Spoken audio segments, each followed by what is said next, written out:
Good Monday. This is Jay Brew, co-chairman of Seafried and Brew. And what we want to do over the next two webcasts is talk about the whole aspect of shocks.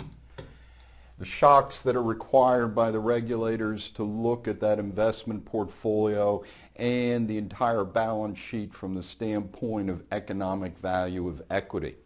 And we want to talk about this really in two parts.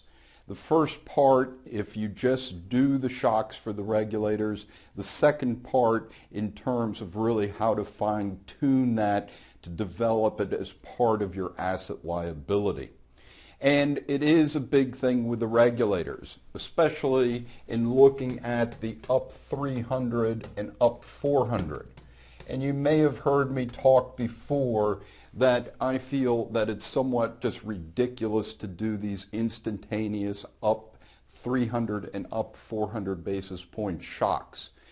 That when you look at the effect on most community banks' balance sheets is that it really makes equity decline at what I consider to be an over-rapid rate.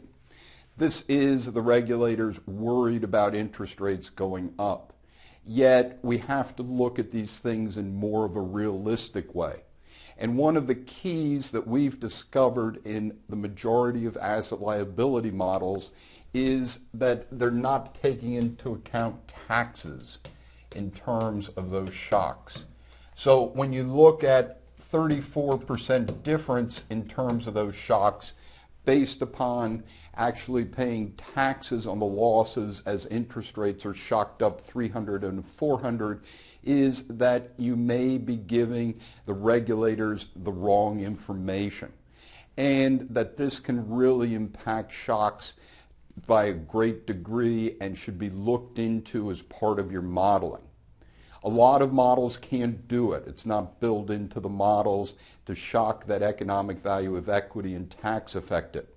The thing that you can do is that you can take the information from your model and then do a tax effective situation.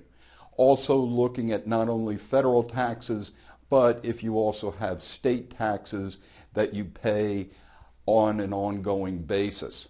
So when we think about this is that we have to think about these shocks and not simply sit there like a deer in the headlights and say, wow, look at this big decline in capital. Because the regulators are really focusing on this, and a lot of banks are coming under criticism. And a lot of banks are making management decisions based upon instantaneous shocks, which I think really limits the earnings potential as we stay in this low interest rate environment. So we need to think about these very carefully and to look at it and to say, are these shocks realistic?